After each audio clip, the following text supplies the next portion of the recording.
पिता यह सोचकर हैरान था कि जिंदगी भर पैसा कमाया औलाद की खुशी के लिए, उसी औलाद की जान छीन ली दौलत की धमक से। कितना ही कीमती हो, कितना भी खूबसूरत हो, बाजार के सामान से घर सजाया जाता है, घर नहीं बसाया जाता। मौज मस्ती करो, बड़े बाप की औलाद हो, पैसा खर्च करो, मनोरंजन करो और घर आ जाओ। मैंने भी जवानी देखी है, इसलिए नहीं पूछता कि इतनी रात गए घर क्यों आते हो, लेकिन बाजार को घर में लाने की भूल मत करना। धर्म, समाज, जाति, अपने खानदान की इज्जत का ध्यान रखना। ये शब्द एक अरबपति पिता के थे। अपने जवान बेटे के लिए नसीहत थी, चेतावनी थी, लेकिन पिछले एक हफ्ते से वह लगातार बाजार की उस नचनिया का नाच देखते देखते उसका दीवाना हो चुका था। वह जानता था कि उसके नाच पर लोग सीटियां बजाते थे, गंदे इशारे करते थे। वह अपनी अदाओं से महफिल की रौनक बढ़ा देती थी। लोग दिल खोलकर पैसे लुटाते थे। उसके नाच पर, उसके हाव भाव में वह कसक थी, वह लचक थी कि लोग हाय हाय करते उसके आसपास मंडराते, नाचते गाते और पैसे फेंकते थे। वह अच्छी तरह से जानता था कि जवानी से भरपूर उस नचनिया का नाचना गाना पेशा था। लोग मौज मस्ती करते और लौट जाते। लौटा वह भी, लेकिन उसके दिलो दिमाग पर उस नचनिया का जादू चढ़ चुका था। वह लौटा, लेकिन अपने मन में उसे साथ लेकर। ओह, बला की खूबसूरती, उसकी गजब की अदाएं, लहराती जुल्फे, मस्ती भरी आंखें, गुलाब जैसे होठ, वह बल खाती कमर, वह बाली उम्र, वह दूधिया गोरापन, वह मचलती कमर।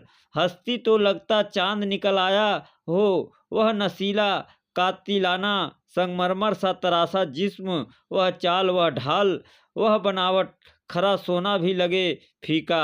मोतियों से दांत, हीरे सी नाक, कमल से कान, वे उभार और गहराइयां जैसे अंगूठी में नगीने जड़े हो। अगले दिन उसने पूछा, कीमत क्या है तुम्हारी? नचनिया ने कहा, कीमत मेरे नाच की है, जिस्म की है। तुम महंगे खरीदार लगते हो, खरीद सकते हो मेरी रातें, मेरी जवानी, लेकिन प्यार करने लायक तुम्हारे पास दिल नहीं, और मेरे प्यार के लायक तुम नहीं। जिस्म की कीमत है, मेरे मन की नहीं। कहो कितने समय के लिए, कितनी रातों के लिए? जब तक मन न भर जाए रुपये फेंकते रहो और खरीदते रहो। उसने कहा, अकेले तन का मैं क्या करूँगा? मन बेच सकती हो? चंद रातों के लिए नहीं, हमेशा के लिए। नचनिया जोर से हंसते हुए बोली, दीवाने लगते हो? घर जाओ, नशा उतर जाए तो कल फिर आ जाना। महफिल सजने पर ज़्यादा पागलपन ठीक नहीं। समाज को, धर्म के ठेकेदारों को मत उकसाओ कि हमारी रोजी रोटी बंद हो जाए, यह महफिल उजाड़ दी जाए। जाओ यहाँ से, मजनू मैं लैला नहीं, नचनिया हूँ। पिता को बेटे के पागलपन का पता लगा तो उन्होंने फिर कहा, बेटे, मेले में सैकड़ों दुकानें हैं, वहाँ एक से बढ़कर एक खूबसूरत परियां हैं। तुम तो एक ही दुकान में उलझ गए। आगे बढ़ो, और भी रंगीनियां हैं, बहारे ही बहारे हैं। बाजार जाओ, जो पसंद आए खरीदी, लेकिन बाजार में लूटना बेवकूफ़ों का काम है। अभी तो तुमने दुनिया देखनी शुरू की है मेरे बेटे। एक दिल होता है हर आदमी के पास, इसे संभाल कर रखो, किसी ऊंचे घराने की लड़की के लिए।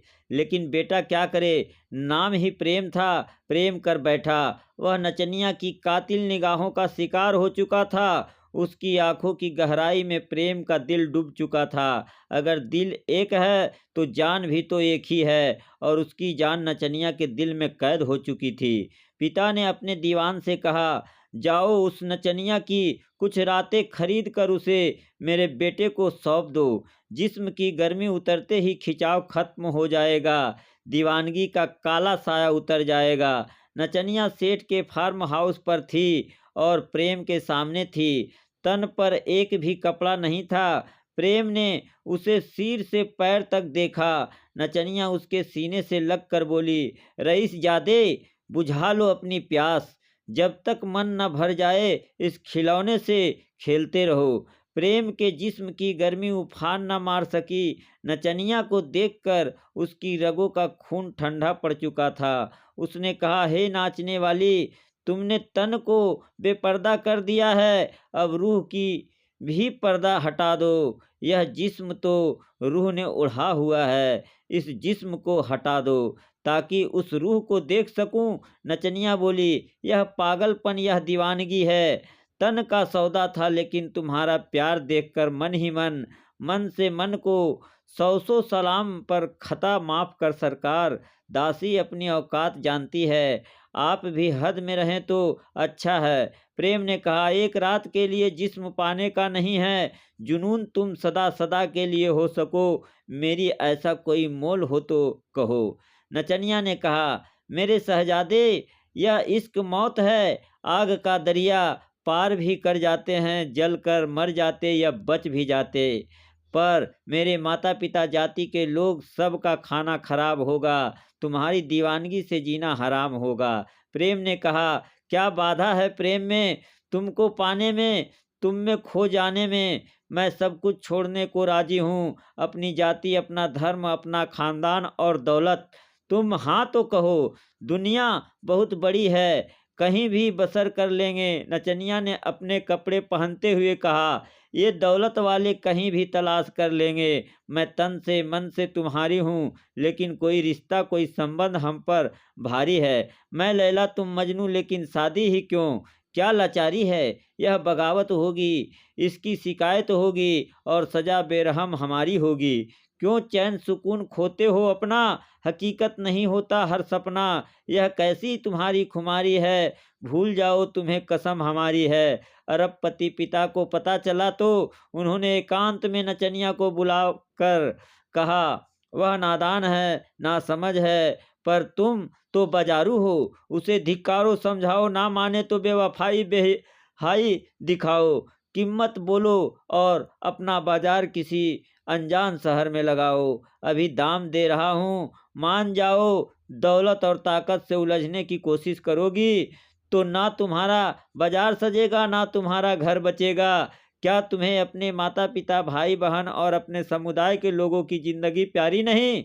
क्या तुम्हें उसकी जान प्यारी नहीं? कोई कानून की जंजीरों में जकड़ा होगा, कैद में रहेगा जिंदगी भर, कोई पुलिस की मुठभेड़ में मारा जाएगा, कोई गुंडे बदमाशों के कहर का शिकार होगा। क्यों बर्बादी की ओर कदम बढ़ा रही हो? तुम्हारा प्रेम सत्ता और दौलत की ताकत से बड़ा तो नहीं है।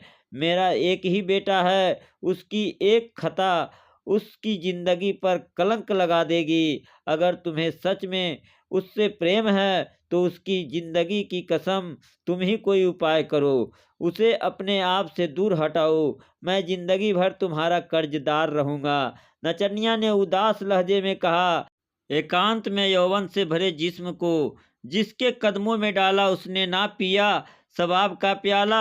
उसे तन नहीं मन चाहिए, उसे बाजार नहीं घर चाहिए, उसे हसीन जिस्म के अंदर छिपा मन का मंदिर चाहिए। उपाय आप करें, मैं खुद रोगी हूँ, मैं आपके साथ हूँ प्रेम को संवारने के लिए।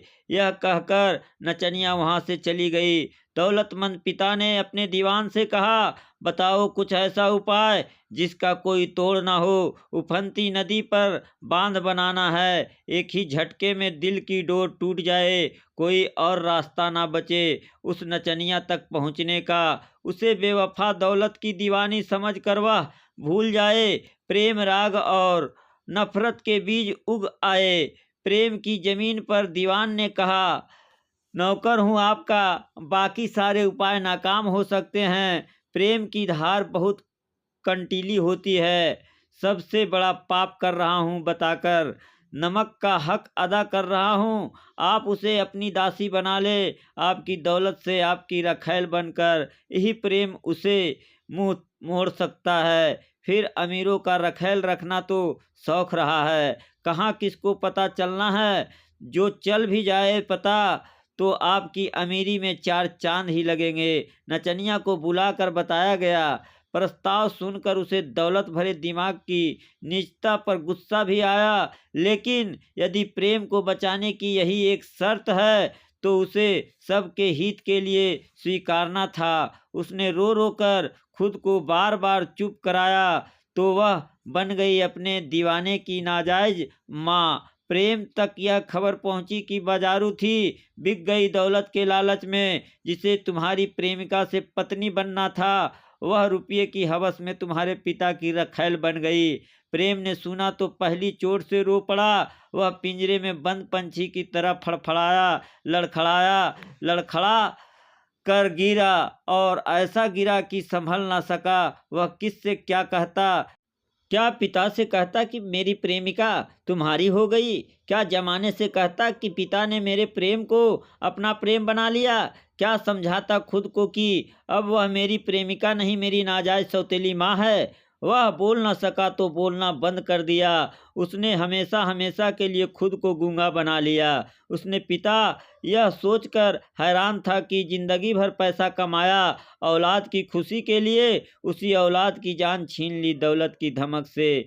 क्या पता दीवानगी, क्या जाने दिल की दुनिया, प्यार की अहमियत। वह दौलत को ही सब कुछ समझता रहा। अब दौलत की कैद में वह अरबपति पिता भटक रहा है, अपने पापों का प्रायश्चित करते हुए हर रोज अपने बेटे की आवाज़ सुनने के लिए तरस रहा है। यह कहानी आपको कैसी लगी कमेंट के माध्यम से हमें ज़रूर बताएं और ऐसे ही कहानी सुनने के लिए मेरे चैनल को लाइक और सब्सक्राइब ज़रूर करें।